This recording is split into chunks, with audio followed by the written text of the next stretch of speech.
John Bellingham, the son of Captain Stuart Bellingham in the British Army.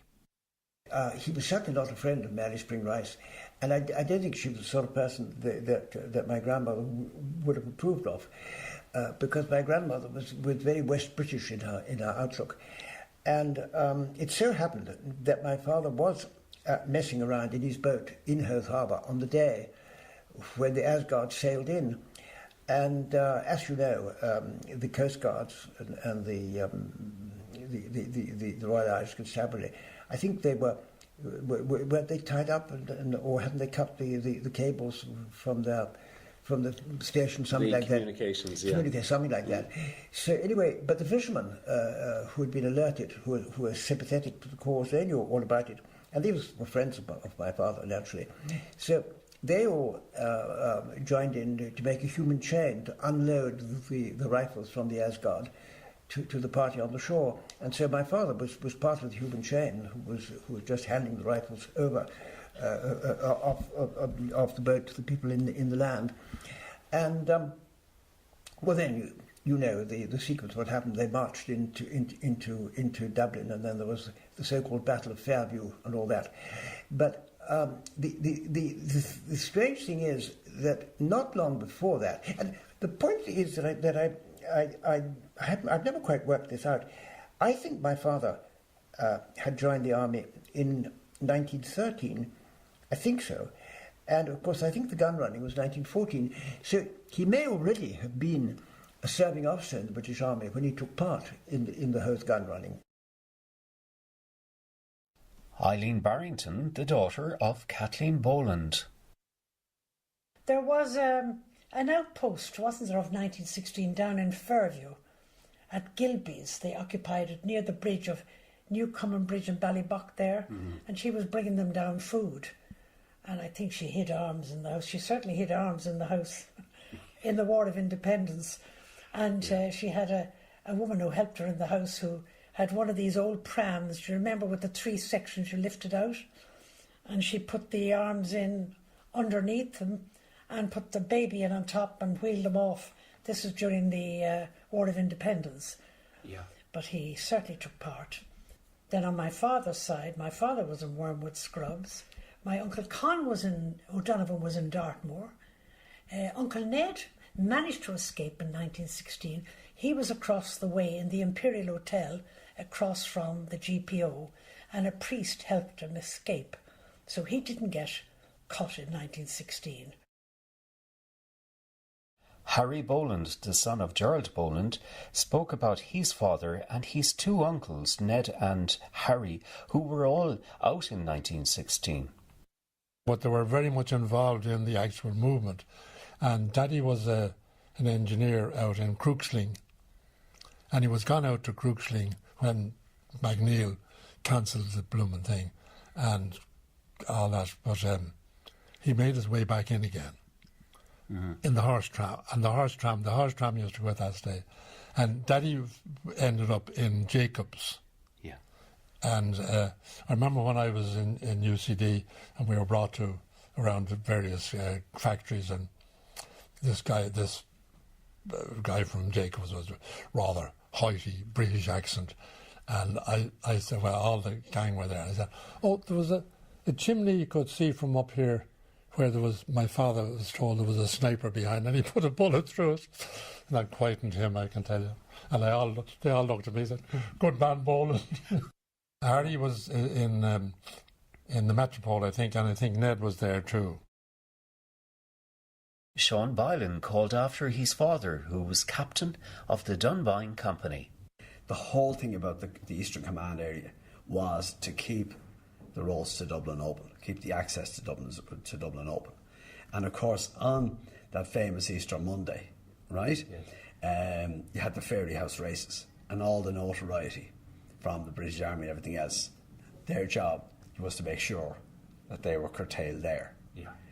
But were there many people involved in Meath on Easter, the famous Easter Sunday?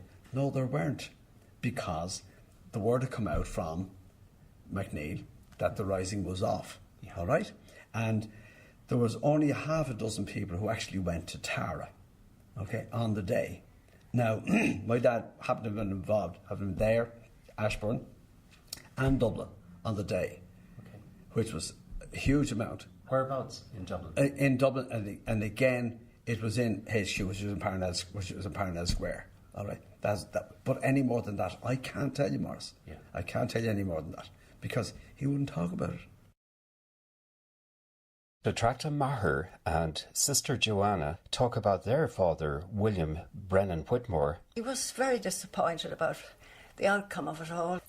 Unfortunate thing was that he felt that there was a lot more preparation should have been done before the rising. That there was a lot of groundwork that hadn't been covered. That there wasn't enough detail, like a military uprising like that. He always felt very strongly that there wasn't enough actual military detail about the whole thing, about, the contingencies that would happen, and even about hospitalisation of casualties and all this kind of thing, that he felt there wasn't nearly enough arrangements about that. And you see, with his bit of military training in the British Army, he knew quite a lot. And I'm told by somebody else that he was a ballistics expert and a very good shot. Brendan Brooks, the grandson of Frederick Brooks. Outside Liberty Hall, there was about 150 to 200 fellas sitting on the ground with guns and water bottles and ground sheets. And James Conley came down the steps. And the grandfather said to him, "Good morning, Jim." And he said, "Good morning, Freddie, how are you?" He asked Conley, "Who are all these fellas sitting here?" And he said, "They're my London and Liverpool socialists I brought over from my socialist revolution." And the grandfather told me it's only once he ever spoke to me about this. And he said, "The revolution is called off, Jim." And he said, "I know, Freddie, McNeil's is called off, not mine." He said to me, "What did you learn in school about 1916? I said, "Party Pierce had the proclamation, the steps to GPO." Well, his jaws went from one wall to the other. And he kept shouting, "Revisionism, revisionism." He said, "The Party Pierce had the proclamation. There's no bloody steps on the GPO." I said, "Yeah, you're right." Yeah, he said, "It was read on the steps of Liberty Hall when it was printed." Oh, and that's where he read it. Is that what he said? Conley read it. That, yeah. No, not Pierce. Conley read it. He said, "Steps of Liberty Hall where we printed it." So. Deirdre Brewer's grandparents, Cathal Brewer and Terence McSwiney. I suppose, in some ways, the fact that our parents' lives were so heavily influenced by the deaths of their fathers, there has to have been influence on us in turn, but at a significantly lesser degree in terms of stress and strains and anxieties.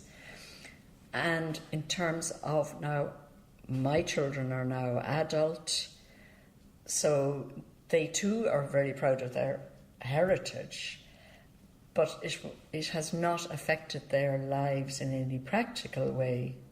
So with each further generation, the effect is diminished. But I think we're all proud of our heritage. Cathal Brewer spoke about his grandfather, Cathal Brew, who was badly wounded the week of the rising. He was at a sort of a vulnerable position in the South Dublin Union, which is now James's Hospital and the nurses' home, and he was checking one of the outposts, and he didn't realise that two British officers had broken in, and they saw him crossing, and they shot him a few times as he was crossing and threw in a hand grenade, and so between both he was very, very seriously wounded, and under normal circumstances he would have died, except he was so extraordinarily fit. He was taken to hospital, and they didn't think he'd survive. Otherwise, he would have been one of the people who might have been executed or might have been transported or whatever it is, and or sent off to Frongok, and they just ignored him. And so he emerged, therefore, after 1916 as one of the people who could reorganise the whole thing, because before 1916, for several years, he and Sean McDermott and a few others were going around the country organising Irish classes, then Sinn Féin, and then Republican classes, and basically getting the whole thing going. So not very many people actually knew how to reorganise the whole thing, and he was one of the people who did that and was able to lead the reorganisation at that time. Kathleen Brady, the daughter of Patrick Carl, who fought in 1916, and the niece of Frank Carl, his brother, who fought in the Great War. The other brother, Frank, he was killed in Gallipoli, and unfortunately I hear that when he said he was joining the British Army, the family disowned him. And because the Carrolls were very Republican and very Catholic apparently, and they disowned him. So he went off and joined the British Army, was sent to Gallipoli, and unfortunately was killed there. And according to the records, when he was asked to fill in the form as to his nearest relatives, he put down none, which was very sad. Yeah. And anyhow, then my father at 14 joined the Scouts with Countess Markovich, and he became a runner for her, and then joined up with the IRA and was in Harcourt Street Railway Station on Easter week, and then was sent to the GPO, and he was in the GPO during all the trouble with Connolly and surrendered with them in Moore Street, and then was brought up to the Rotunda, and at that stage, that was 16, so he was only 17 years of age, and had to stand in the grounds of the Rotunda with all of the rest of them all night, which was dreadful what happened to them apparently. And then he was taken to Richmond Barracks, and he was held for a week, and due to his youth they released him. And Pauline Kennedy, the daughter of Walter Cole. Well, I was terribly proud to think that he was part of it all. I really was, and still am. I think it was a wonderful thing because, I mean, I think the English were so brutal, really, in many ways to us. Yes. And I think he was marvellous in those particular days to have fought and wanted to encourage people to fight for freedom, which he did. And only for him and people like him, we wouldn't have what we have today, really. And I think that's wonderful. Simon Walker, the grandson of Walter Cole. Walter himself was interned after the Rising. He was sent to Frangach, and then subsequently he was kind of identified as a leader because he was older, obviously, than the group. And subsequently he spent up to 6 terms in prison in various prisons, Reading Jail being the longest spell, but he was also in Pentonville, and he was also in Wandsworth, and I can't even remember, Parkhurst Jail, I think, as well. So, I mean, he was hunted, but I think he took it all in a kind of a genial manner.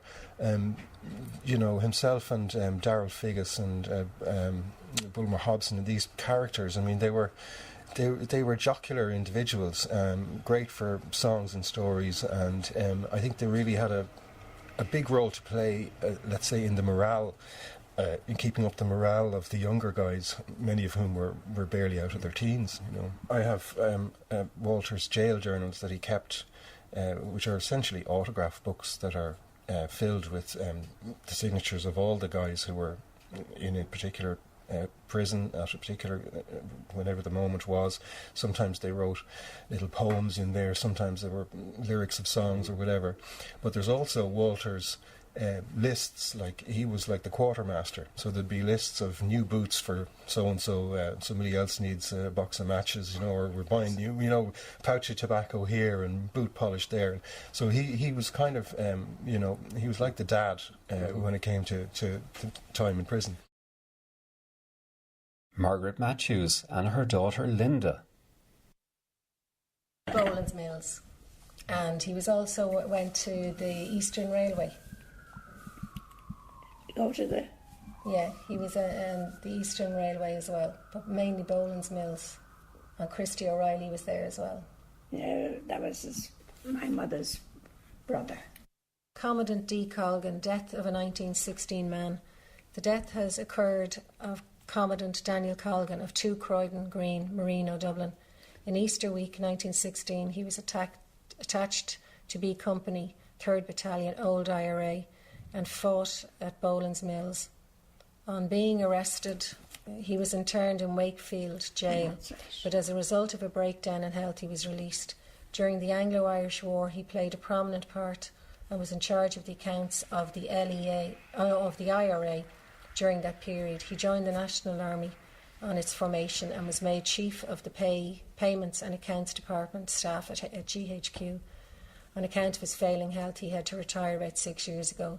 The deceased was a brother of Mr. Edwin Colgan, a relieving officer in Dublin. Pamela Manahan, the niece of Patrick Swansea. Now, my mother's brother, Patrick Swansea, was in the Imperial Hotel for the rising and escaped at the end of it and was going down Talbot Street, and the Irish women handed him over to the British soldiers. So then he was in Frongok prison in Wales, and that was that. Now, I'm not terribly clear when he came back from Frongok, but I do know he was then involved in the burning of the Customs House with, was it Pierce Beasley? Yeah. And he got a sentence of death, and he was in Kilmainham jail. John Connolly explaining how that his father, Roddy Connolly, was with his father, James, during the week of the rising in the GPO. Very few people were aware that my father and grandfather had fought in 1916 in the GPO, because it was not documented in any of the books or stories. I mean, it was only when 1916, the 50th commemoration came about in 1966, when people began to get an inkling of who was involved in the rising in 1916.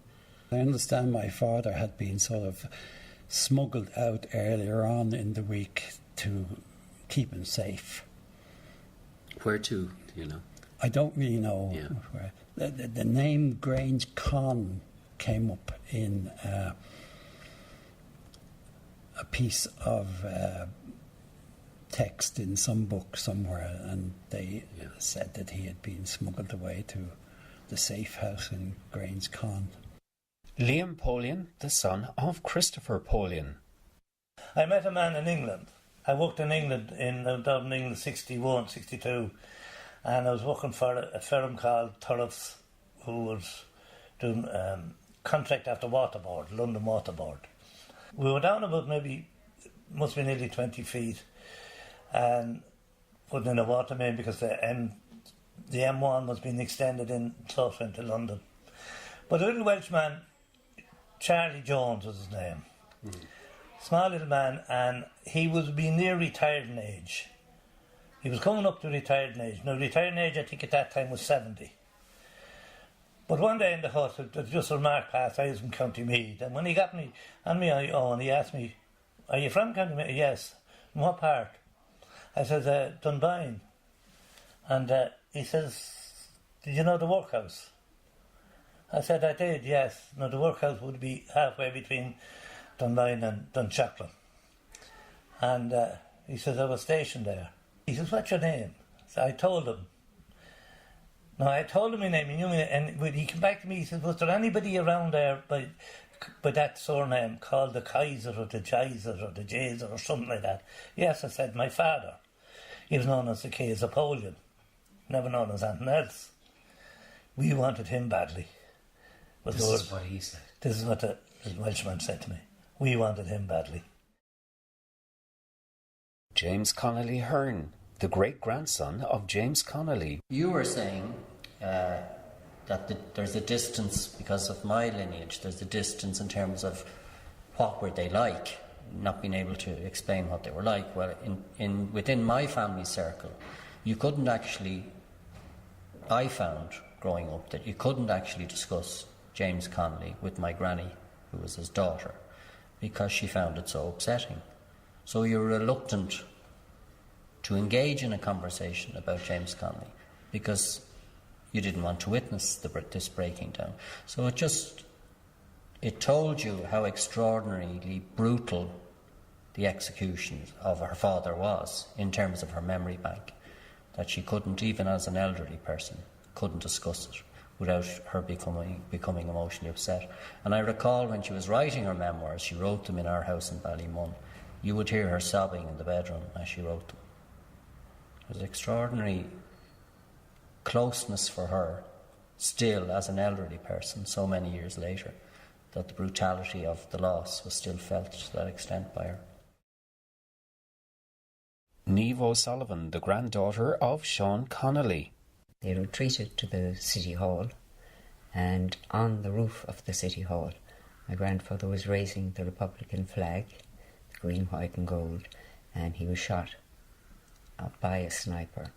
But the body was buried actually in the City Hall, in the yards of the City Hall, and then it was dug up, but there was no identification, there was no dog tags, there was no ring, there was nothing. So it was by the bridgework of his teeth. Oh. So eventually, when news did get back to her that he had been shot, but they couldn't confirm whether he was dead or alive, that was waiting for 6 days. When she arrived at the mortuary, the bodies were stacked high, and the gentleman in charge of the mortuary said to her that if she had sixpence, she could have any one of them. So my grandmother paid the money and collected the body, and that is why my grandfather is buried in Glasnevin, in his own private grave. Éanna O'Keneela, the grandson of Sean Connolly.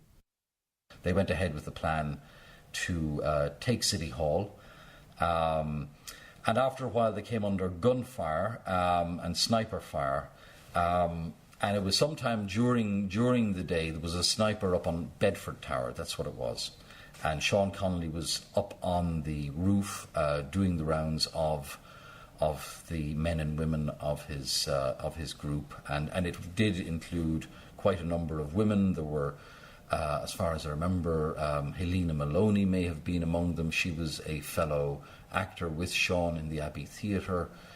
Kathleen Lynn, I think, may have been with them. In fact, I think she tended to Sean after he got shot. Sean's sister, Kate, was also amongst them. I think she was probably down on the ground floor, just tending to the soldiers and so on. But anyway, as he was doing his rounds, a sniper shot from the Bedford Tower and basically almost killed him outright. I think he may have had a chance for a few last breaths or a few last words. The stories vary, but I'd say we'll stick to what we know. These things tend to get embellished over the years, and in any case, he died. Declan Coogan, the grandson of Patrick Coogan. On the day that it was the volunteers were called to form, I think he signed up that very day and would have been active in terms of parading and involving with them right up until the period of the rising. I think on the day of the rising he thought he was actually just out in exercises, and was quite surprised, I think, to hear that actually it was going to be on. Just his record says that on the Monday, he at around 11 o'clock, he from 4 Ardalawn Villas, he was mobilised by a Stephen Ferrin, I think, who was responsible for mobilising his section, because he was in A Company in the 1st Battalion, and I believe he went to Columkilla Hall in Blackhall Pace, so that was where they went. And I think at 12 o'clock his next memory was that Ned Daly read out the proclamation at that point. So that's, I think, where his first of all went, to hear the proclamation being read out. And then he went on to Church Street to take up position. So I think the first day would have been really building the barricades, was what he was particularly involved in. Harry Kyle spoke about his father, who was killed in action. Grandfather was in the Irish Citizen Army. He was living on the North Strand at the time. He was 28, and he was newly married. He'd been married about a year. His wife was expecting their first child. who was born 3 months after my grandfather was killed, and that child was my father. He was also called Henry, or Harry for I won't say abbreviation, but it was a sort of a pet name. His middle name was given to him was Henry O'Reilly Coyle, because of the connection with the death with the O'Reilly. My grandmother lived until I was, well, certainly an adult, between 25 and 30, and I spoke to her several times about it. And she told me when my grandfather left the morning of the rising, he told her, he didn't tell her what he was doing. He had been absent quite a bit leading up to the rising and spent a lot of his time in Liberty Hall, where the Irish Citizen Army and James Connolly were grouped. And the morning of the rising, he told her that he was going off, but he wasn't sure when he'd be back. But if anything happened, she was to go to his sister, and she would take care of her with the baby. And she got alarmed, but he assured her there was nothing to worry about. That was the last time she saw him. Carmel Dalton, the daughter of Charles Dalton. He went to join the IRA when he was 12 in short trousers, and they laughed at him. So, I mean, he eventually joined, he was 16 or 17. That's the age he was. He was part of the 12 Apostles when he was 18, I think. That young? Really? Yeah. The nearest thing I can, well, as a child, I used to say, "Up the rebels," and I'd get a penny or something. And, you know, the strongest military action I ever saw him do was walk across the room and turn off the national anthem. If it was on television or something, the British national anthem, he'd immediately turn it off. But he never discussed anything with me. Dorothea Findlater, the daughter of British Captain Henry de Courcy Wheeler. He was sent up to take the surrender to Dublin, and he was driven round by a nurse Farrer, and he took the surrender of all the people. I can't remember anything about it really, except that I knew he was doing it, and I knew he had a nurse with him, and that they were in some sort of a car, a jeep type car, you know. He did say that when he went to see Connolly in prison, Connolly said, "I'm glad you didn't arrest me." No, that's Dave. Dave said that. He said, "Well, all the others were shot." Grattan de Courcy Wheeler. My great-uncle Harry was standing beside General Lowe when General Lowe took Pearse's surrender. Uncle Harry was then sent on his own to take the surrender of the College of Surgeons, where the Countess Markievicz was the second in command. And she came out of the College of Surgeons and she handed over her pistol to my great-uncle, having reverently kissed it. And he asked her, would she like to travel in his car? And she said, "No, I shall march at the head of my men." Alex Findlater, the grandson of Captain Henry de Courcy Wheeler, who took the surrender from the outposts. There was a small detachment around the forecourts, and his actual name was Patrick Houlihan, and he was a young man, it sounds, and he was caught off in North Brunswick Street, and he refused to surrender, and General Lowe was concerned about this, so he turned to Pearse and said, "Would you write out another surrender note?" Because remember, Harry was out there with nurse going round the outposts, but there was this particular one that was still firing away. And so Pearse wrote another one out in hand, which was the 30th. And then the two monks went to young Patrick Houlihan and said, look, Pierce says surrender. The monks were permitted to pass through the embattled lines to see him, and when this document was presented, the young, desperate rebel, as they say, reluctantly laid down his hands. Eamon O'Keefe, the grandson of Eamon de Valera. When you asked him about why he wasn't executed, his reading on it was totally different. He said he was the last to be arrested. He was then brought out to Baldur's Bridge, where the Harbour Park Hotel is, and there was a fire station out there, and he was kept there. Now, apparently he had a chance of escaping from there, but he couldn't have brought them in with him.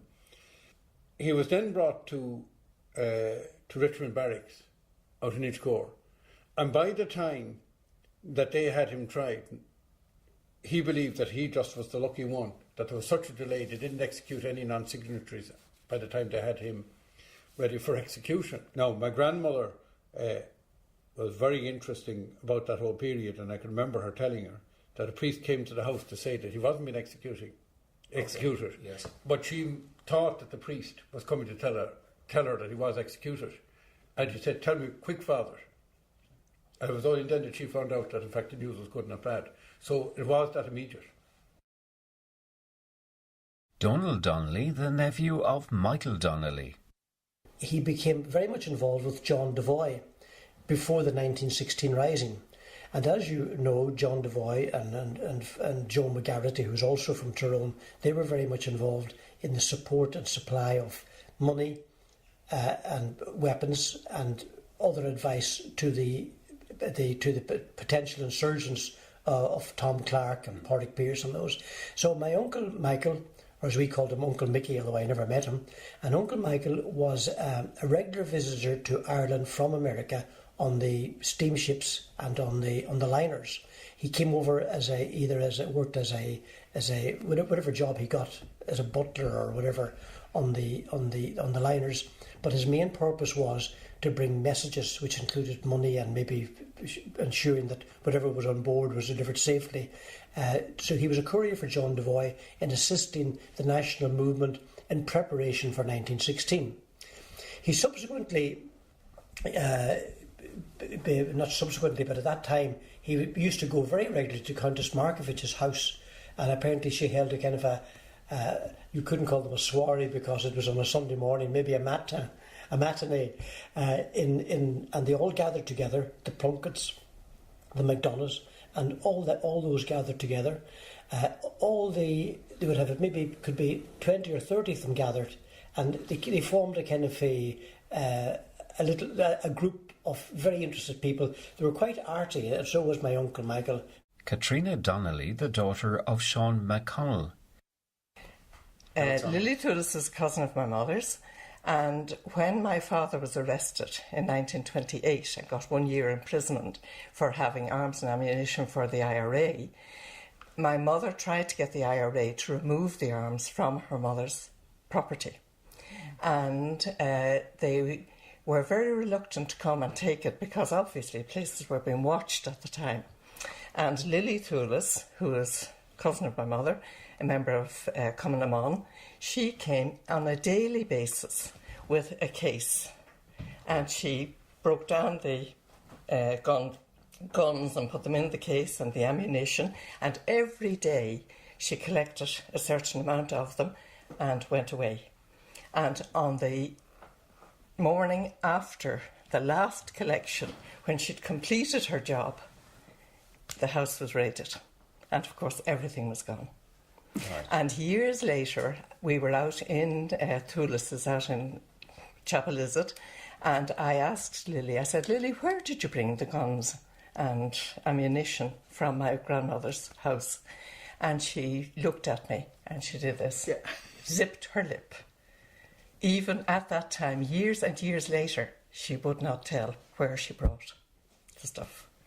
Una O'Callaghan, the granddaughter of Michael Mallon. He was actually in the Richmond Barracks, you see. He was court-martialled from, when they were coming from Stephen's Green, he was court-martialled, and he had to walk past his home to get to Kilmainham jail. right? And he stopped outside his house, hoping that he would see some of his family, and all he saw was the dog. Yeah. So it's heartbreaking, really. Absolutely heartbreaking. It is heartbreaking, you know. And the more I read about it and the more I think about it, I nearly begin to cry, you know, because it is so. I don't know. It's just unreal, you know. This is where again their faith and their commitment was so strong that they felt they have to die for their country and leave their family, even though they knew it was so difficult. Yeah. You know. Now your grandmother had to. Yes, she had to cope, and she did. Yeah. And she did.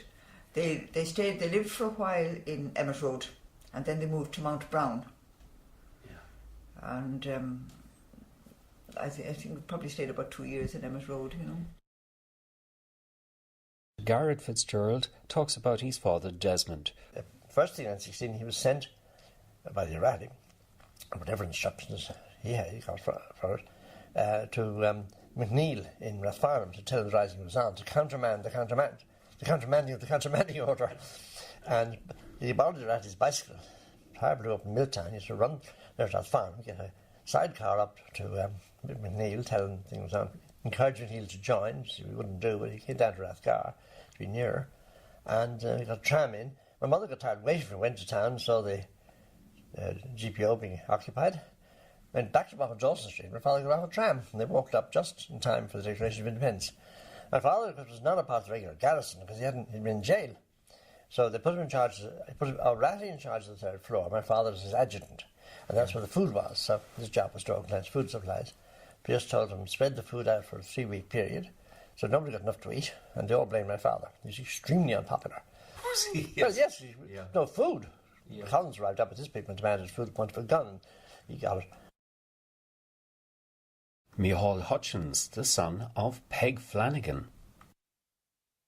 This typewritten report says to me, shortly before the rising, a small section, this is about Cumminamon, South County Dublin, a small section was formed in Dún Laoghaire by Maura Walker Price. They obviously gave her maiden name as well, and were told there would be work for Ireland in the near future. Then it goes on, 1916, knew nothing of rising, but tried to get to City on afternoon of Easter Monday. Met some members of volunteers at Blackrock who advised them they had failed and that no one could get in. She certainly did mention that there were some volunteers tried to get in. She did actually mention their name in some document I have. I remember Ducci was one of the names because it was an unusual name. Some local volunteers had tried to get in, but they only got as far as Stillorgan Grove or somewhere before they turned back and came back through Blackrock. Stillorgan Grove is really between Stillorgan and Blackrock. So. Anne Gallagher, the daughter of Frank Gallagher. I discovered a box of letters at home, about 200 letters written from my father to my mother. And they never had an address on them because he always seemed to be on the run. Yes. And he grew a beard and it turned out red so that everybody knew him and it had to be shaved off. He was arrested and he was a lieutenant in K Company of the old IRA. And he was in Kilmainham Jail, Mountjoy and the Curragh Camp. And he was on 2 huge hunger strikes. He kept a diary.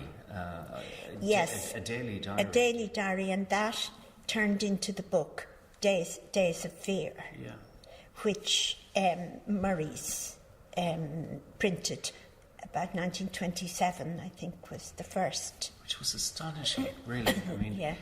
And that book has been translated into Hungarian and given to people, to students, to say that when people are deprived of food, they thought they mightn't have thoughts at all, but they go to higher things. Sir Jocelyn Gorboot, the grandnephew of Countess Markovich. I expect they suffered from a huge range of emotion and conflicting emotion. And, I mean, such correspondence as I found in my grandfather's desk, as it happens, when we were living at Lisdale, there were letters from Constance, and several was about this period, and there was, she was reluctant to accept his natural desire to help her in any way that he could. And, he wasn't a judgmental man in any ways. He was mild-mannered, and I'm sure that he regretted many of the things she'd done, but then, that's entirely normal. Nora Nolan, the granddaughter of Arthur Griffith, recalls her mother Ita's memories of the family home. Griffith's friends bought him a house because he made no money, of course, couldn't afford to keep a family, and so a few of his friends, a couple of well-known ones, Bethel Solomons was one of them, got together and bought him a house, family house in Clontarf. Now that was St. Lawrence's Road, I think, and that was the family home. My mother does remember that house, the one in Clontarf. What did she say about it? Not much. She just remembered living there. Yeah, she does tell one story of being in that house at night, and black and tans were around, and they came and they caught him in the grounds or something. And she said she remembers her mother saying to them, "Where are you taking him?" And the answer came back, "We're taking him out to shoot him." Now, it's just that she never forgot that. She must have been about 7 or 8 at the time, but she never forgot that exchange. Mm. And Paula Farler, the step-granddaughter of Arthur Griffith.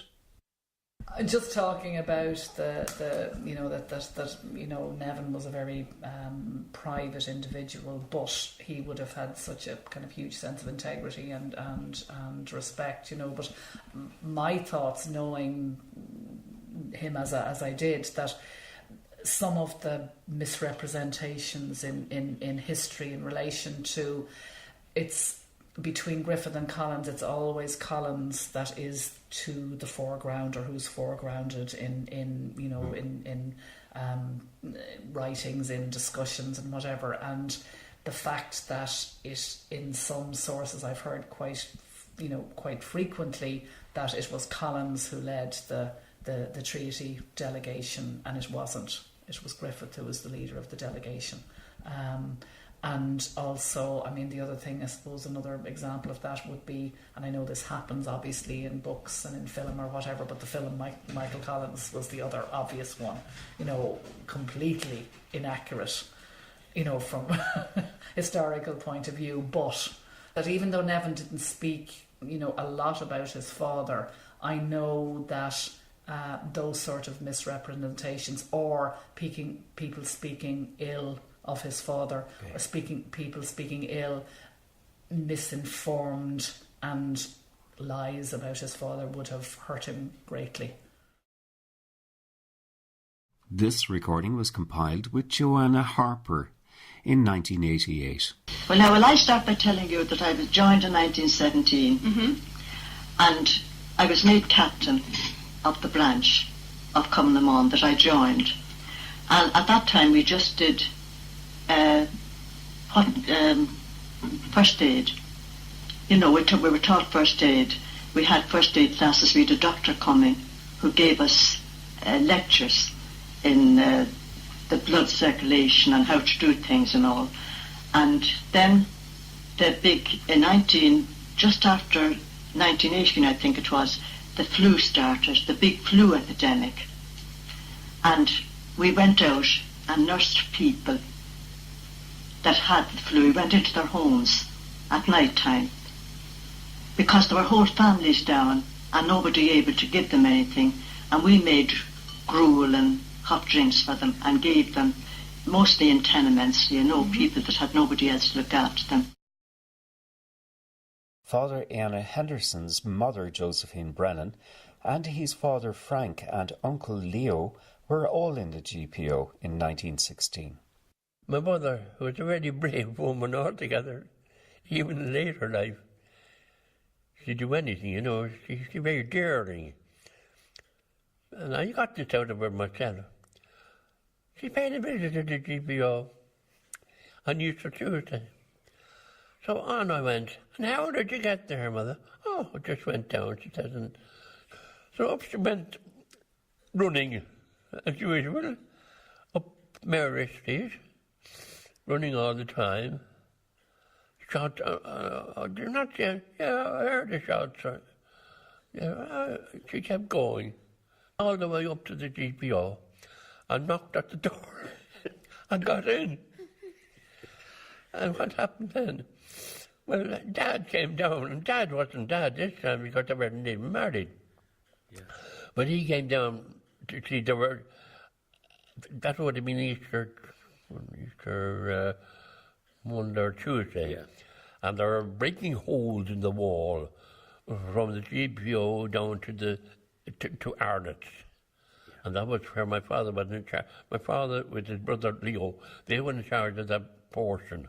And the whole idea was to make a link between Arnott and the GPO in order to be able to supply food and other communications with the headquarters of the GPO itself. Yes. And they managed that by Easter Tuesday, I think. Sean Houlihan, the son of Paddy Houlihan. My father took part as a Fianna boy in the whole gun running, and he was actually helped unload the guns off the Ascar down at Howth, and you could see him in the picture, the famous picture of them reaching down for the guns. He's the man with the bugle on his shoulder, and that's still very evident around the place, like that picture. It was their job to go out and with the volunteers at the time, and as I understand it from his story, was that his job was to run down the pier in Howth, blow the bugle when he saw the Ascard coming, and then the rest of the troops came down to unload the Ascard. So that's all I know now. How there seems to be different stories since then that I've heard, but certainly my father would have told me that he never realised how pier was so long that he had to run down it and then sound the bugle to tell them the Ascard was coming in, and then they moved up along the pier. Kieran Houlihan, the grandson of Joanna Harper, introduces here the original recording she made in the 1980s. She was in Cumann as a captain after 1916, but I think she left Cumann and to run the safe house instead or something like that. So it appeared she kind of left Cumann sometime during the War of Independence, but was active. So apparently a lot of the people in Cumann were actually not part of the organisation, if you know what I mean. They just supported. So it seems to be that her main thing was running the safe house with her sister and her mother, which means she was better off to be out of the official organisation. So I think she said on the tape that she actually didn't participate fully in Cumann, even though she was a captain there for an amount of time. Well, now, will I start by telling you that I was joined in 1917, and I was made captain of the branch of Cumann that I joined. And at that time we just did first aid. We were taught first aid. I went to Jervis Street Hospital to a doctor, and he gave us the first aid equipment, and we set up first aid stations, just a couple, in the particular district that we lived, that we had the thing in. And actually there was nothing really did happen, but we fed the men. The volunteers were on duty, and we fed them during that time. We set up a station in Emmett Hall up in Inchicore. I don't know whether you ever heard of that or not. And we gave them their meals, tea and you know, sandwiches and things. Una Neeland, the daughter of Molly Hyland. She joined Renla branch Cumnaman December 1917. The officer commanding was Miss P. Ryan, who was Shanti O'Kelly's wife later. From the 1st of April to 31st of March 1918, I worked with the Engineers Dublin Brigade, moving gelignite tools, etc., when raids were expected. Took active part with the IRA in their anti-conscription activities and helped with intelligence reports of movements of police. Went with 2 members of the Dublin Brigade squad to Clarendon Street Church one Sunday morning to try and get, inverted commas, Detective Sergeant Bruton. I imagine she was sent out to kill him. Absolutely. I nearly died when I read that, because this wasn't the mother like that, you know. I find it very emotional. I find Kilmainham very emotional as well. Every time I go there, she got rheumatic fever, I think, in Kilmainham, and that I'm aware of, and like it affected her heart. And so she died at 60, which was incredibly young looking back on it. Colbert Carney, the grandson of Pather Carney. So that then when the mobilisation order came on Monday, he was in bed, you know, and I think he was inclined to tell the mobilising officer what to do with himself. And then according to, the family story is that his wife Eva turned around and said, kind of, you know, what if this was the call and you didn't go, you'd never forgive yourself, you know. So of course, sufficiently alerted and blackmailed. So up he got, and then he went with Mick later. They went in and they were assembling at the top of Grafton Street, on Stephen's Green there. And of course the first thing that shocked everybody was, of course, the small turnout compared to the people who had been drilling, you know. And also the fact that on the pub, on the corner was his favourite pub, or, you know, Sean Farley's pub. And so, in the disappointment of the thing, so the story goes that he said that he was going to have a pint, and Mick later turned around to him and said, when the order is that any man found taking intoxicating liquor will be shot, and Pather is supposed to have said, and it sounds very like him, he said, well, we're very likely to be shot before the day is out anyway, I might as well have the pint. And so he did. Francis Fagan, recalling the 1966 commemorations in Dunboyne, when her father John Kelly and his brother Mickey, with his wife Nancy, were all in the back of a lorry. My uncle Mickey who lived down in Patrick's Park, and his wife, who was Nancy, and the only reason I know that was there was commemoration 1966, and I remember there being on a lorry around the village, and Sean Boland, Sean's now father, and there was another woman, Mary Byrne, I think was her name, and I don't know, they used to obviously do messaging for them or something during these times, you know.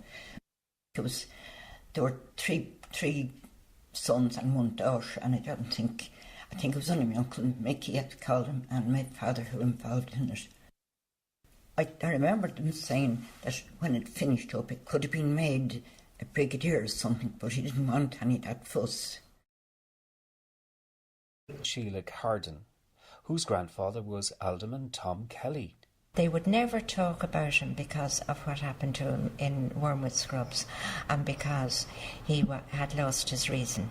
The experience in Wormwood Scrubs, he lost his reason.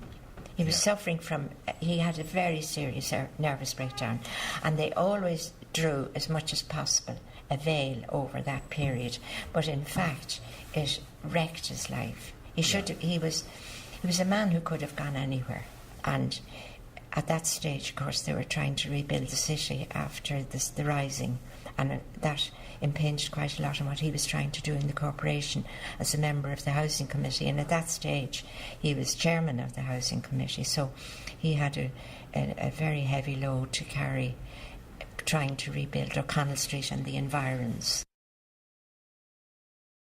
Raymond Keogh, the step-grand nephew of Gerald Keogh. Unfortunately, if you look at a lot of the material in the Revolution, I've taken up some books on 1916, and all I see is a dispatch rider was killed, and it doesn't give you more details, it doesn't even give you his name. Now, it transpires apparently that he was in the GPO, he was a dispatch rider, and he was sent out by Pearse himself to collect, apparently, a group of soldiers that were in the Kimmage area. They were called the Kimmage Garrison. And all we know is that next day, very early in the morning, he was riding down Grafton Street, and just outside Trinity College, he was gunned down. Apparently he was riding with 2 other volunteers. He was shot apparently by the Anzac troops. Now, the Anzacs were New Zealanders and Australian troops that were on the roof of Trinity at that stage. Padraig McCartan, called after his father. He was in Carrickmore. Nora Connolly, James Connolly's daughter, came up to tell him the revolution was to go ahead, and Dennis McCullough had brought his men from, at his own expense, I should tell you all this happened. Dennis McCullough brought 200 men from Belfast to Carrickmore, and they were billeted in houses around the place. And he brought them by rail at his own expense. And between the lot of them anyway, there would have been, I think my father had 180 to 200 people in Carrickmore. There were about 400 men with about 20 guns between them. And some of them had shotguns, I suppose, and some other harmless ordnance, but nothing that was ever going to be useful in a revolution. Right. But they didn't continue the march then? No, they didn't, because both of them realised that once, if they marched in formation from Carrickmore to Omagh, and they were being watched by the police at the time. The police were very alive to what they were at. Yeah. And he was convinced once they got to the outskirts of Omagh, the army would be waiting for them and blow them to smithereens, and he wasn't going to have men killed who were unable to do anything. And himself and Dennis McCullough took the same view, and they sent everybody home again, and that's what happened. Lucila Redmond, whose grandfather was Thomas MacDonagh. She didn't get to see him. There are a couple of different accounts of what happened. It may be that the British didn't actually get to her, which is what they say themselves, that they couldn't get through the sniping remaining after the rising, and that they sent a staff car, it couldn't reach her, and so they sent it to Basin Lane and got his sister, who was a sister of charity there. There's a family story that she actually was told by a British officer who forgot to leave a pass for her to go to the prison, to Kilmainham. And the family story is that she went over to Kilmainham, she made her way over, and that she was refused at the door because she was told, no, he's had a visit from his sister. Prisoners are only allowed one visit. So I don't know what's true. Yeah. My uncle wrote about it, my uncle Donagh MacDonagh, and he said that he was playing in a rockery, and a man like a boogeyman in a big long black dress arrived along with terrible news, and then that soldiers came and started shouting and flinging stuff around, and his mother put my mother and himself, put my mother in the pram and himself by the hand, and they went outside, and he wanted to walk along the backs of the soldiers who were lying there with their bayonets fixed and their guns fixed on the house. John Mcguire explaining what action his father, James Mcguire, took after the countermanding order on Easter weekend. He was quartermaster of the 1st Meath Brigade, you know, and he would have been in close association with Sean Boland and whatever they were acting that time, you know, whatever preparation they were making, you know. But I think they went with a contingent. My father was designed to go to Tittlestown. I think it was Tittlestown House, near what other they were, you know. But they would wait for hours that never came, I believe, you know. Yeah. They weren't in Dublin at the time. My father wasn't in Dublin at the rising. Yeah, but he was with the rest of the County Meath men. He was, yes. I don't know how many was in his column, at that time, but they did some things. They were in this company, the train and the troop train bringing the arms to Dublin over as they come near Selbridge, Yeah. They laid the mines and the railway there, but an aeroplane came ahead of them and discovered that they was seeing something that wasn't right, and when it stopped the train back to the lane further, so they had to retreat out of it. Yeah. So that was, this went wrong, of course, but they retreated successfully anyway, Michael MacDougall, whose grandfather was Owen MacNeil. I mean, he knew what Pearse's aims were, but when he finally understood in the run-up to 1916 that Pearse and others, MacDonagh, were actually planning a military rebellion on the following weekend, he confronted him and said he knew what he was going to do, and MacNeil said he was going to stop it, and that was the response from Pearse. Pearse said, "You can't stop it. We've made all the plans, and we're going to do it." So MacNeil, at that stage, countermanded the general orders for a rebellion right across Ireland, and it was only in Dublin and in a couple of pockets in the country that the IRB faction actually managed to stage a rebellion. During the week-long rebellion, he went and presented himself to the British authorities, and he was arrested for his troubles. He felt that this was the volunteers, and he felt that he had to. He didn't want to go on the run. He didn't want to become a fugitive, and he felt that he had to explain the whole thing and bring it to an end as best he could. He eventually ended up in Dartmoor, and I've seen all the correspondence home from him, and it's a fascinating correspondence. He's, the ever-loving father. Pater McNulty and his daughter Una, the son and granddaughter of Pater McNulty. I've heard so many things. They shouldn't have done it in the first place. Look at all the people that were killed in that, wasn't? And but it was a feeling to stand as a free man on your own ground. It was emotional, and two of them went together, left home together, Mihal and Pater, and their father was there watching them go, and he said, "I only wish I could go with you."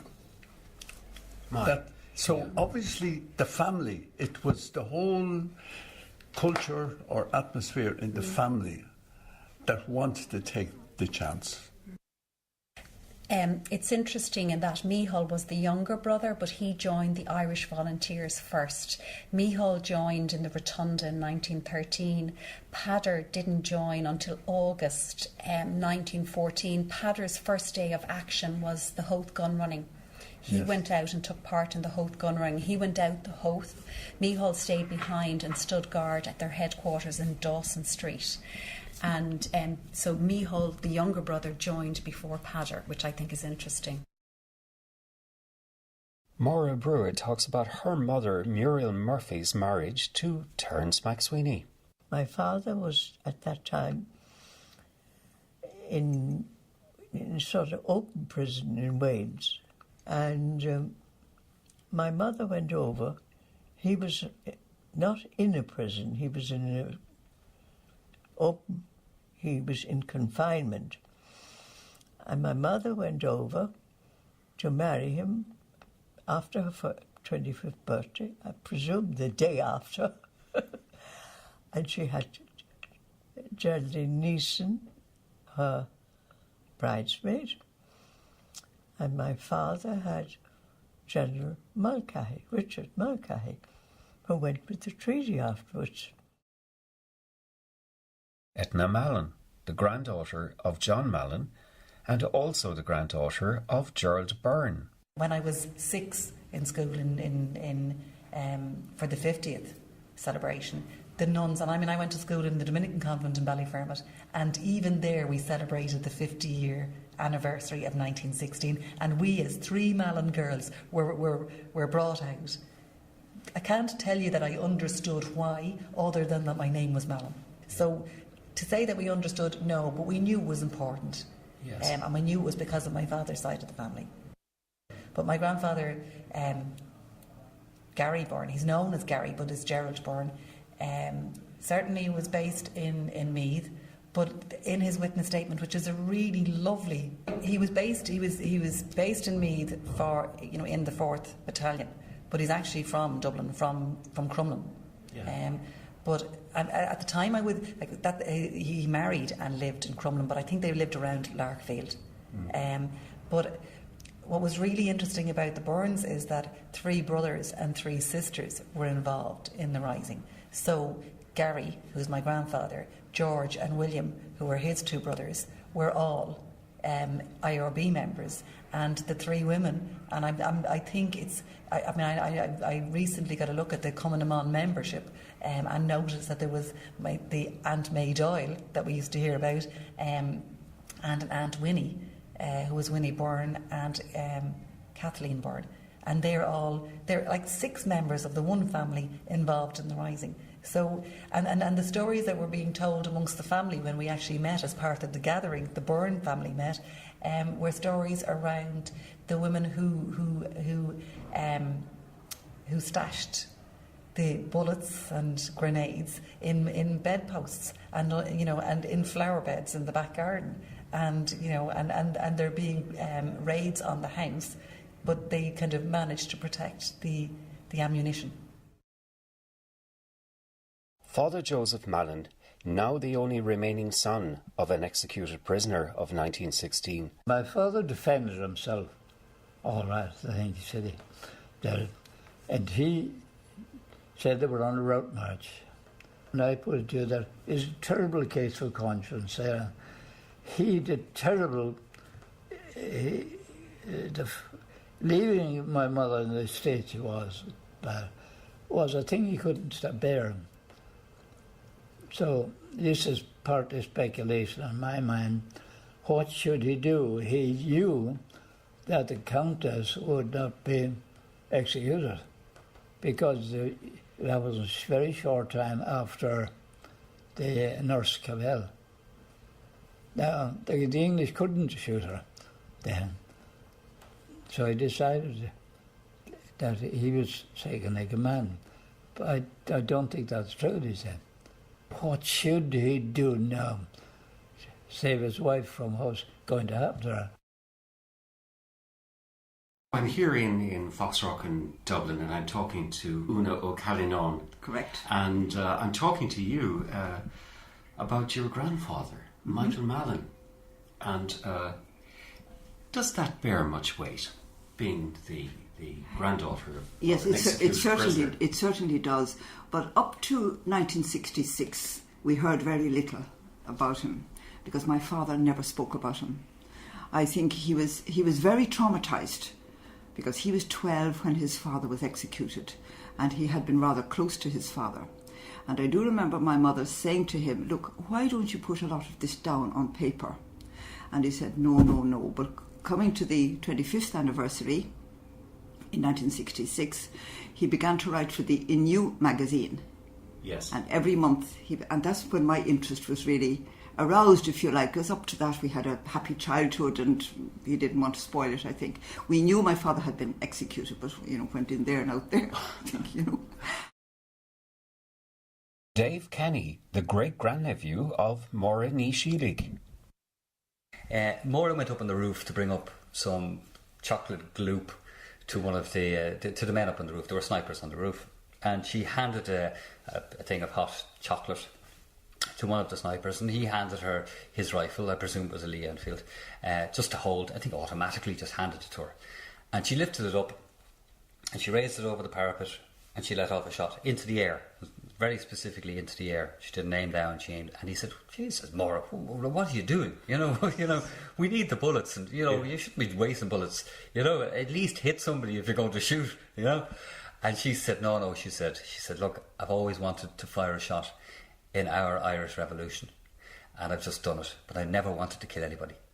Oh, isn't that an extraordinary thing now? But I think, Maurice, that's an insight into an awful lot of the people of the time who were active and involved. An awful lot of them would have felt that way. It wasn't a bloodlust. And Maura and her ilk would have been cultural revolutionaries in the sense that they wanted to use culture to expand the Irish mind, to create an Irish psyche. Yeah. Kathleen O'Carroll, the daughter of Peadar O'Carroll, and the niece of Liam, James, Michael and Mary O'Carroll. They lived in 92 Manor Street, Dublin. And the members were Liam, James, Peadar. They were all in the volunteers. Michael was a Fianna boy, and Mary, their sister, was in Cumminamon. When my grandfather was murdered and his remains were taken to the Richmond, right, and the authorities then said that one of his sons would have to identify him. Granny O'Carroll was a very strong woman, really and truly, and she said no, but she had a son who was only 12 years of age, and Mammy's sister brought that 10 or 12-year-old to the Richmond to identify his father. And so Granny was able to fight the auxiliaries herself. Fred O'Connor, the son of John Joe O'Connor. He came out and he went back in, him and Joe Doyle. They flicked a coin whether he went back in or not. I couldn't understand by times with him why he went one way and not the other. Yeah. I thought he would have been a younger man. He had to hell with fight on. That's an amazing story. Just what you've told me is amazing. It just gives you an insight to, how loose things were, how flicking a coin to see which side you go on. And it was himself that told me that. Mary Mulready's father, Peter O'Connor, and her grandfather, Thomas O'Connor, were both in the GPO in 1916. I do know that he was in the GPO. He was sent off to fight for his country, and he was sent home because he was too young. And his mum sent him back. She said, go back and fight for your country. So he went back to the GPO. Now, exactly what he did or where he went, or the only thing that record I have of whatever he did was when he died in 1963, his very good friend Sean Darling, he wrote an obituary for my dad, and he talked about him bringing Semtex from one place to another in town. Thomas O'Connor, my granddad, was also in the GPO. But I know very little about the circumstances of his life because he died in 1932. Barry O'Connor, the son of William O'Connor and a nephew of Thomas O'Connor. The F Company were part of their remit was to go and take over Carisbrook House, which is in Ballsbridge there. And on the Monday or the Tuesday morning, himself and two other volunteers, which I am told included my father, went and took over the house. And they occupied that house for a day or so until, according to the records, they engaged with the British Army. And once they had exhausted their ammunition, because they only had 2 revolvers and 1 rifle between them, they were then ordered to leave the Carisbrook house. Now, on their way back home to the Dún Laoghaire area, they destroyed a telephone exchange in Stillorgan, And I should say, in fact, on their way into Dublin that morning, they actually destroyed the telephone exchange in Patrick Street in Dún Laoghaire. So that was that. And they, as I say, they left the house, they came back our way here, and the next thing we know is that the following Sunday he was arrested by the authorities, and they eventually ended up in Frangach. Rosemary O'Hanrahan, the great-grandniece of Michael O'Hanrahan. I tried to tell people what happened, and this is what it turned out like anyway. Those proud men of Erin, to save the land all died. The wearing of the green, it gave them so much pride. Downtrodden by the crown, they all stood side by side, standing up for their beliefs. So much sorrow turned to grief. Their dream was oh so tangible, those young men of long ago, from the hills and from the valleys, from their very humble homes, no hatred in their hearts, united in their goal, so Ireland's sons and daughters could fly the flag of old. A veil of tears through endless years, the great divide that seared the pride of the young, the brave and the bold. So we honour those fine men whose dream was that old Ireland would be a nation once again. No more the severed Teddy's head, where people walk the streets in dread. The bitterness in memories of the old folk left behind are slowly being erased, as happens with mankind. For all will meet their Maker as he reaches down his hand. We salute our faithful patriots, and may God save Ireland. Anya Caffery, whose great-granduncle was Michael O'Hanrahan. As I'm talking to you now and, recalling the memories of my mother, and it was all about Mihall's just about he was executed, but there was no detail. And I often compare it to, the people who were involved in the famine and the aftermath of the famine. That terrible pain was buried deep in their psychic, and they never really spoke about it. And I feel that, talking about the horror of these wonderful men being executed was buried very deep. And people didn't, the pain was just too much. And then I think my mother was she was very young when this execution took place. And her mother wouldn't have spoken too much about it.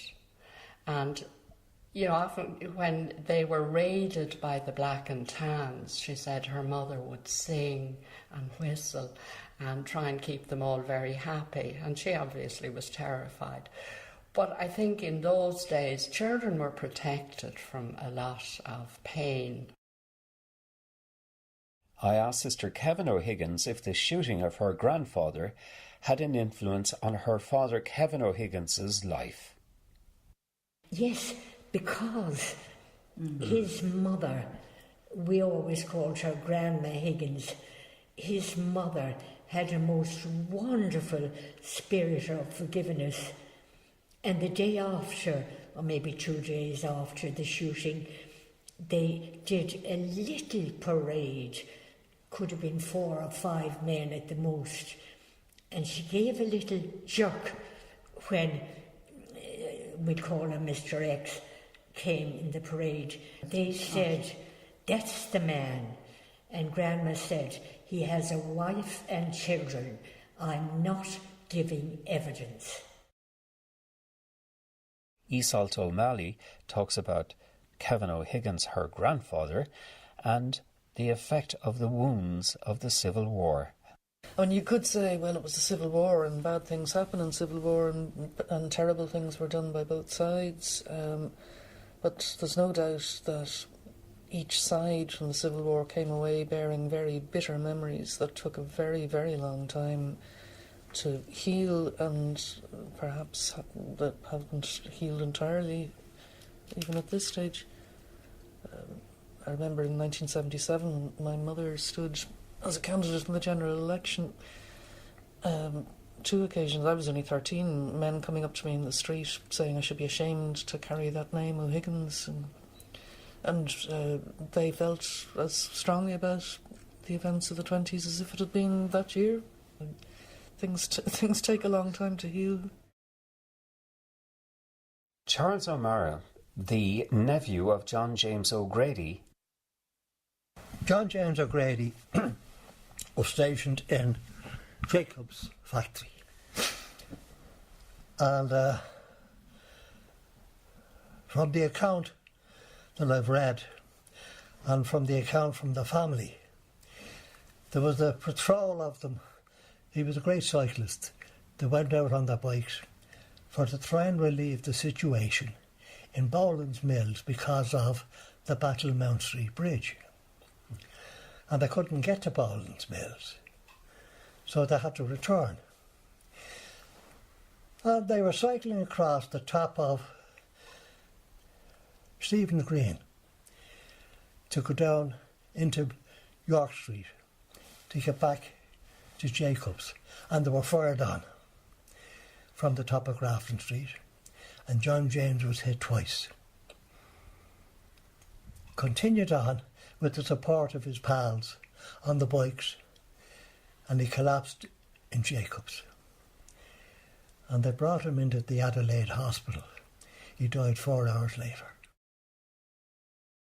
Francis O'Reilly, a grandson of Michael Joseph O'Reilly, explains here the attempt to escape from the GPO and describes the shooting of his grandfather.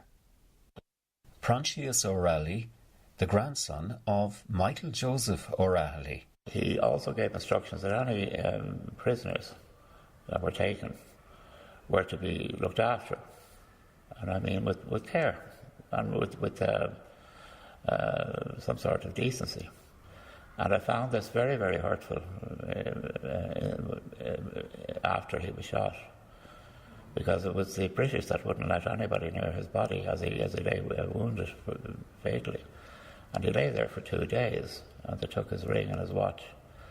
And he took the note that Aegon, his son, had written in, and took it out of his breast pocket. And of course there was 2 holes to the note from the Maxim machine gun in Parnell Square, or Parnell Street.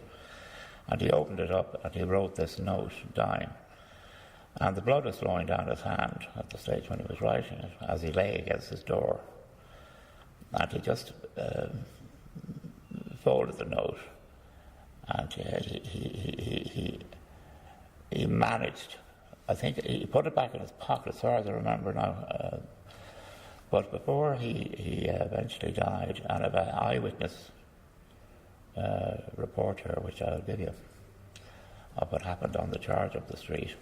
But he wrote on the wall with his finger covered in blood, he said, "The O'Reilly died here." And subsequently then 2 days, I think it was close to 2 days later, he died.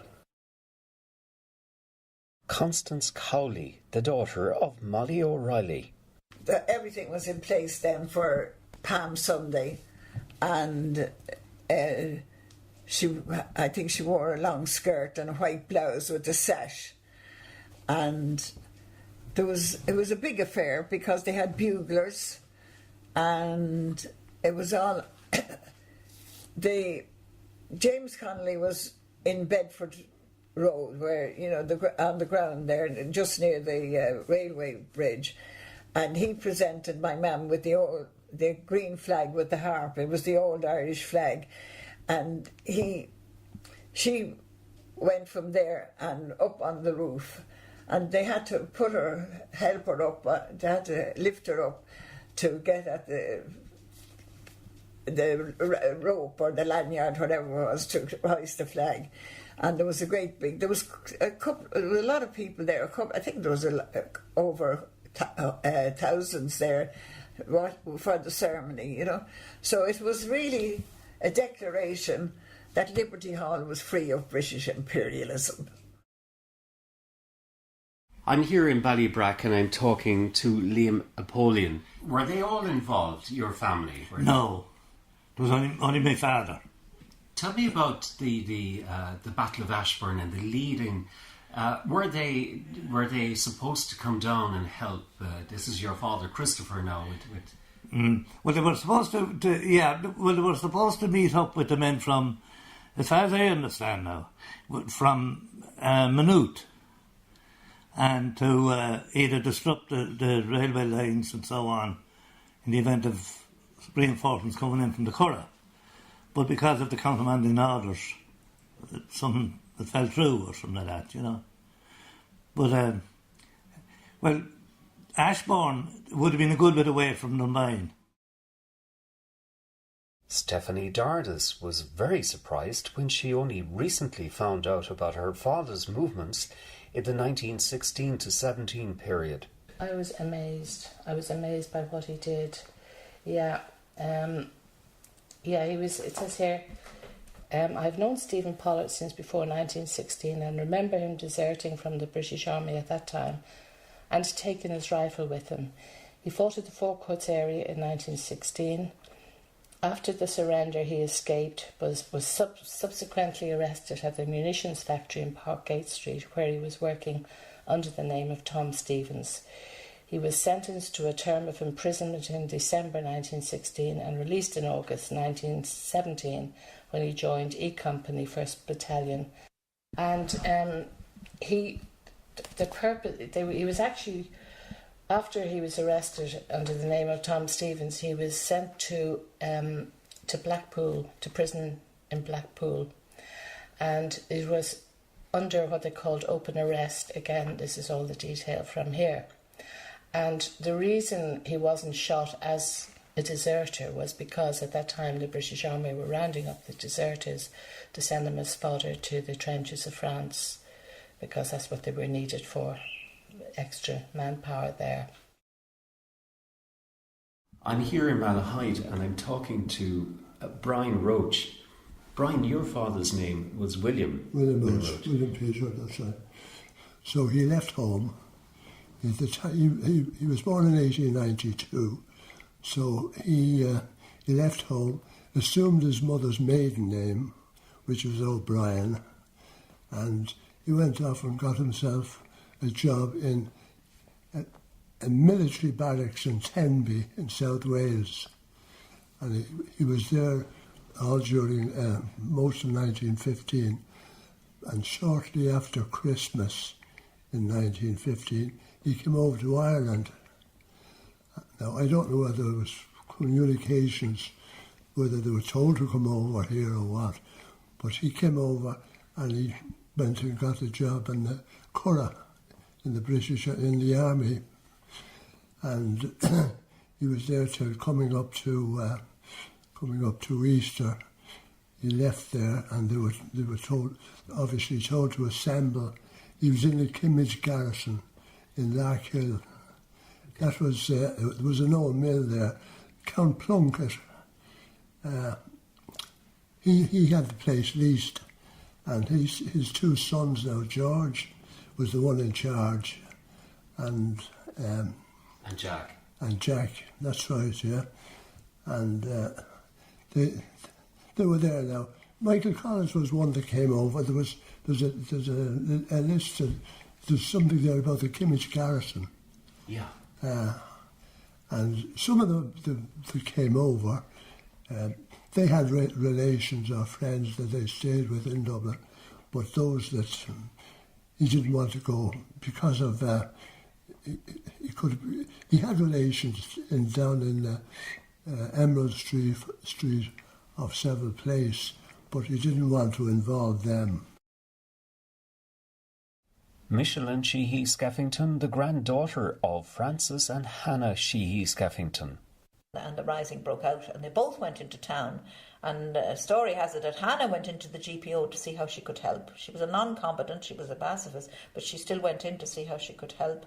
And Frank went out and he heard about people looting. Obviously there were poor people in town, and despite the fact he would support the poor people, he thought this was a desperately bad way to behave, and tried to galvanise people, which was the citizens' army, which was a strange phrase because it was just trying to get citizens to kind of coordinate and try and prevent people looting and raiding the shops. But I also think that the huge shock of having his father murdered when he was 6 and his mother is championing the cause of trying to get the truth out about that, and he followed his mother, went with his mother at age 6. He obviously, when they travelled the States, he went with her, and he had a very strong presence of mind, but I think he would have also felt he owed to his father, you know, as an only child, and with this tragedy, you know, and with their views and all that. I think he inherited it, but also I feel with the family circumstances that there was a kind of sense of duty to honour what his father would have done had he lived. His father died when he was age 33. Michael Staines, who's called after his grandfather. Well, he was Quartermaster General in 1916, and he was the man who actually organised all the arms for the Rising. And in fact, on the day of the Rising, he was down at Liberty Hall, and he drove a car up to the GPO with with guns and munitions. And then he was in the GPO for all of that period, and also led an attack, I think, on the upstairs part of the GPO. I think it was one of the first engagements in the GPO. And then he would remain there as I think he was a captain in the volunteers at that stage, as well as Quartermaster General. And then he would have been with Connolly when Connolly was taken out. He was stretcher bearer with Connolly. He was the leader of the stretcher bearers who took Connolly out when Connolly was handed over to the English up around O'Connell Street. Padraig Thornton, the son of Frank Thornton, who was involved in the 1916 Rising with his two brothers, Hugh and Patrick, and their sister Nora. There's two uncles, I photographed there of Hugh and Patrick, who also were in the Troubles and were shot. That's Hugh and Patrick. There's Patrick. They're both shot as young men, as you can see. And so I never knew them, naturally. They were long gone. But there was a sister, Nora, who was a common Amon. Now, I knew her because she was my Auntie Nora growing up. And so she has or at least I have it somewhere, the medal, the common Amon medal. So that was the tradition. You need to understand that some young people just grow up seeing the world as it is and don't question it. So the whole fact that it was surrounded by these IRA friends and that they all used to drop into the house and they'd all meet and have chats about things was normality. I'd never questioned it as something unusual. So perhaps for that reason I don't quite remember much of the details as you would love to now remember, you know. And Tobin, whose father was Liam Tobin. But my father was very private, and I think he never wanted to talk about it, and people would want to come to see him to discuss things with him, but he wouldn't have it. Okay. Yeah, so there were people turned away all the time, and so it just wasn't discussed. My earliest memory of my father was probably when I was about 3 or 4 or 5. Yeah. And I always felt he wasn't in good health. He would. I always felt that he, was obviously we knew he'd been through something, but he just wasn't robust or didn't come across as very sort of a healthy person. Mm-hmm. I would have considered him strict. I thought he was very strict with my sister, who was older than I was, so I was looking at this teenager and I was younger, but I thought he was a strict disciplinarian. Yes. But I didn't really know why. Another man who fought in the central area near the GPO was Frank Thornton, who came across from England early in 1915, defying the Conscription Act, to take part in a rising. He afterwards played a big part in the fight against the Black and Tans as a staff officer of General Michael Collins. Frank Thornton has chosen to speak not so much of the fighting, in which he was seriously wounded, as of the surrender and what befell him and many others after the surrender. Frank Thornton. On Easter week 1916, I was instructed by the Commander-in-Chief, Seamus Connolly, to remain behind in charge of Liberty Hall with a number of Citizen Army officers and Irish volunteers. We vacated Liberty Hall on Monday evening, and I went as OC Imperial Hotel O'Connell Street, which is situated over Cleary's, and after a great week's fighting, we were eventually burned out and retired across Earl Street. Quite a number of my garrison were wounded, including Harry Colley TD, Noel Lamass and myself and some others. And after consolidating ourselves in various buildings, we eventually were compelled to surrender. Molly Waldron, a schoolteacher in Dublin in 1916, was an eyewitness of what happened. So we set off walking over to Hackett Street, 2 or 3 of us, and we had to cross Boland's Bridge. And we stood looking down at the volunteers marching up and down below with the rifles on their shoulders. And when we were there a while, they spotted us and they turned round and they pointed the rifles at us and made a sign to us to move on. So we moved on to Hackett Street. I wouldn't know the way now. I wouldn't even have a clue where it was. And I remember there were steps up to the station. And by the time I got up, I had to wait a while for a train. But I did get a train. But I fainted and I rolled down the steps down to the bottom. Robert Woods introduces his aunt, Patricia Woods, who was an eyewitness from Montmerion Square in Dublin around 1916. And if there was a large property of horses, we rushed to see whether it was a wedding or a funeral or a lot of one going down to Sewell's Sale, which was round the corner in Mount Street. And Sewell's Sale was altogether horses and ponies, and took place, I think, probably twice in the week. At any rate, it seemed fairly often, and we could see all the horses going down there and all the carriages and the people going. Also, it might be soldiers. The Clipperty Clop, I mean, might have been soldiers, and that was wildly exciting because the cavalry, of course, British cavalry, came along with all their trappings and rattlings and in order and the rest of it, and that was a great excitement. And then in the afternoon, when we heard when we ran to the windows to hear the horses' hoofs, very often it was carriages, sometimes a carriage and pair, sometimes a single one, and then the excitement of the day was if we saw a motor car.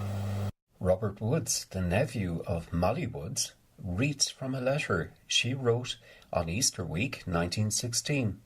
I mean, one must remember this letter was being sent to somebody who was sitting in the trenches in the First World War, fighting in the British forces. It was her brother, and therefore came from perhaps a different perspective to those who had proposed this insurrection. At about 1:30 or 2, we were about to sit down to a hearty lunch when we heard what we thought was a cheer. We dashed out and saw everyone running in the direction of Lower Mount Street, so we all ran too. We were just in time to see the rebels surrender from Boland's. They had sent an aged lady to the corner with a white flag, and she, a civilian non-combatant whose services they had secured, negotiated the surrender, whereupon about 100 men, unarmed, holding their hands above their head and displaying a white flag, marched in fours up Grattan Street. They were searched and marched off to Ball's Bridge. Their leader was a Mexican called De Valera. Being a Mexican, I suppose it was in his nature to rebel.